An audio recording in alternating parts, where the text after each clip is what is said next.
காதல் பூக்கும் தருணம் பாகம் 10. வேந்தன் ஒரு அனுமானத்தில் இறங்கி இருக்க, உனக்கு ஏன் தனியா சொல்லணுமா, இறங்கு சீக்கிரம் என மேகா இருந்த புறம் பார்த்து இன்னொருவன் கத்த. அவனுக்கு இதெல்லாம் புதிதாக இருந்தது. குழப்பத்திலும் பயத்திலும் பள்ளி பேக்கை இறுக அழைத்தபடி அமர்ந்திருந்தார். அவசரமாக குறுக்கிட்ட வேந்தன், என்ன வேணும் சொல்லுங்க, அவை எதுக்கு என்று கேட்க, சுற்றிலும் 10-12 பேர் இருந்தனர், முரடர்களாக. இங்கு ஆட்கள் நடமாட்டமும் இல்லை. ஆக அவன் தழிந்து போக வேண்டியதாய் இருந்தது. இன்னமும் அவர்கள் பணம் எதிர்பார்க்கிறார்கள் என்றுதான் நினைத்தான். மேகாவை பார்த்து மென்மையாக கண்மூடி திறந்து, நான் பார்த்துக் கொள்கிறேன் என்று நம்பிக்கை தந்தான். தலையை அசைத்தாலும் அவனுக்கு பதற்றம் குறையவில்லை. இறங்க சொல்லு. அவன் எதுக்கு? இப்ப இறங்க முடியுமா இல்ல கார் கண்ணாடியை நொறுக்கவா? அவன் கத்தியதில் அவர்களின் ஆவேசம் புரிய நன்றாக மாட்டிக்கொண்டும் என்று வேந்தனுக்கு புரிந்தது. சண்டையை வளர்க்காமல் இதிலிருந்து தப்ப வேண்டும் என்று மட்டுமே அவனது யோசனை பயணித்தது. கார் கண்ணாடி உடைந்தால் உள்ளே இருக்கும் மேகாவுக்கு காயமாகும் என புரிய காரின் கதவை திறந்து அவனிடம் சமாதானம் பேசி அவளை இறங்கச் சொன்னான். இறங்கியவளை ஏற இறங்க பார்த்து, என்ன ஸ்கூல் படிக்கிற பொண்ணு எங்க தள்ளிட்டு போற என்றார் ஒருவன் கேலியாக. அவன் அப்படி கேட்டதும் சுற்றி இருந்தவர்கள் எல்லாம் ஒரு மாதிரி இலக்காரமாக சிரித்தார்கள். என்ன கேள்வி இது? என்ன வகையான வார்த்தை பிரயோகங்கள்? வேந்தனின் மனம் ஒரு புறம் உலைகளனாய் கொதிக்க, மறுபுறம் அவர்கள் தங்களை பணம் பறிக்க நிறுத்தவில்லையோ என்னும் சந்தேகம் எழுந்தது. அவ எங்க சொந்தக்கார பொண்ணு என்றான் ரத்தின சுருக்கமாக. என்ன முயன்றும் குரலில் சற்றே கோபம் வெட்டி பார்த்திருந்தது. கையில மாற்றவனுங்கெல்லாம் ஒரு கதை இருக்கு. காதல்களும் வந்துட்டா போதுமே, ஊரை சுத்த கிளம்பிடுவீங்க என்றான் ஒருவன் நிகழ்ச்சியாக. அண்ணா, இப்ப எல்லாம் வார கடைசி வந்துட்டாலே அப்படிதான் பண்ணுறானுங்க என பொங்கினான் இன்னொருவன். அப்ப நாம பொது சேவையை மாசத்துக்கு ஒரு முறை செஞ்சே ஆகணும் போலையே என்று எகத்தாளமாக சிரித்தான் ஒருவன். இவர்கள் பேச பேசத்தான் இவர்கள் யார் என்று வேந்தனுக்கு புரிந்தது. இன்று என்ன நாள் என்றும் நினைவுக்கு வந்தது. இது குறித்து பல செய்திகளை பார்த்திருக்கிறான்.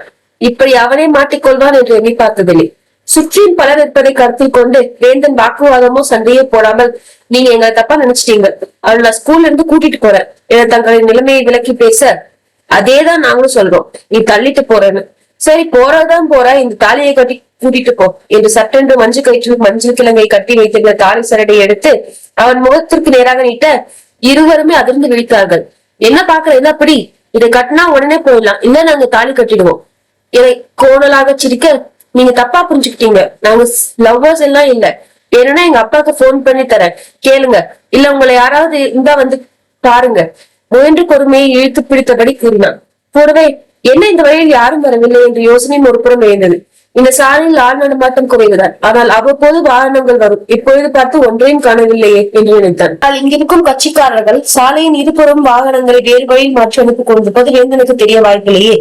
இந்த பேச்சே வேணாம், தாலியை கற்றியா இல்ல நான் கட்டவா என்று சொல்லியவன் சொன்னதோடு இல்லாமல் மேகாவை நெருங்கி பார்க்க, வேந்தன் தனது மொத்த பொறுமையும் பறக்க அவன் சட்டையை கொத்தாக பிடித்திருந்தார்.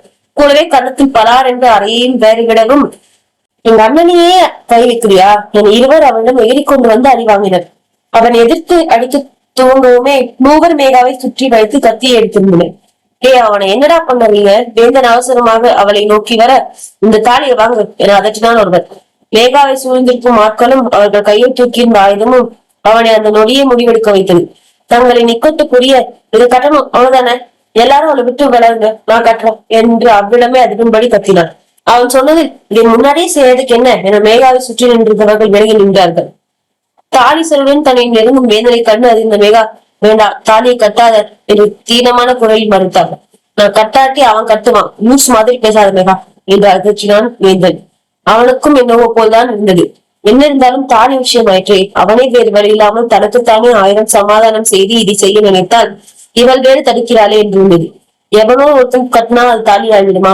எந்த காலத்து இருக்கு? நான் கழட்டி வீசிப்பேன், நீ கட்டாத பிளீஸ் என்று மேகா மன்றாடினார்.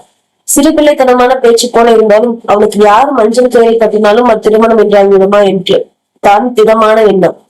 ஆனால் அந்த யார் என்னும் வரையறையில் அவளால் வேந்தனை பொருத்தி பார்க்க முடியவில்லை. அதற்காகவே அவனிடம் மறுத்தாள். அவள் சொன்ன விளக்கத்தில், நான் கூட இந்த விஷயத்தை நீ பெருசா எடுத்துப்பேன்னு நினைச்சு பயந்துட்டேன், இதையும் அப்புறமா கல்விடா என ஆசுவாசமாக சொல்லியவாறே அவர்கள் தந்த தாலி கயிறை அவள் கழுத்தினில் கட்டி இருந்தான் வேந்தன். நடப்பது எதுவும் புரியாமல் அதிர்ச்சியில் விழிகள் உடைய உறைந்து நின்றாள் மேகமித்ரா. கொட்டி முடித்தவனோ பிளகுவாக, எதுக்கு தீர்க்க, ரொம்ப சிம்பிள், எதையும் கழட்டி போடலாம் என்று வெகு இயல்பாக புரியவே அவளது கையை பற்றி அழைத்து செல்ல, அது எப்படி முடியும் என்று உடனடியாக கேட்டது அவள் மனம். அந்த கேள்வியில் அவளுமே அதில மனம் நிர்தாட்சியமாய் கூறியது. மற்றவர்களும் வேதனும் ஒன்றல்ல என்று. அதற்கு மேல் அவரால் அது குறித்து யோசிக்க இயலாமல் தலை சுற்றுவது போல இருந்தது. கண்ணில் நீர் சுருக்க அவன் இழுப்புக்கு நடந்து காரினில் அமர்ந்து பயணித்தான். அவனது கவலையிலேயே ஒளிந்து கொண்டிருந்ததால் வாகனம் வீட்டை நோக்கி செல்லாமல் மருத்துவமனை செல்வதை கூட அவன் உணரவில்லை. மருத்துவமனை வாயிலில் வண்டிருக்கவும் சுற்றம் உணராமல் இறங்கி அவன் முன்னே நடக்க மேகா என்னை அழைத்து நிறுத்தினான் வந்தேன். அவளிடம் பதில் இல்லாது போகவும் அவளது கரங்களை பற்றி தடுத்ததும் இப்படியே போல தலையை கழட்டி தந்துட்டு போ இன்னும் அவன் கை நீட்ட அதில் மிரண்டவள் தன் போல 2 அடி பின்னே வைத்தாள். அவனுக்கு எதுவும் பதில் சொல்லாமல் வேகமாக மீண்டும் நடக்க தொடங்கிவிட்டாள்.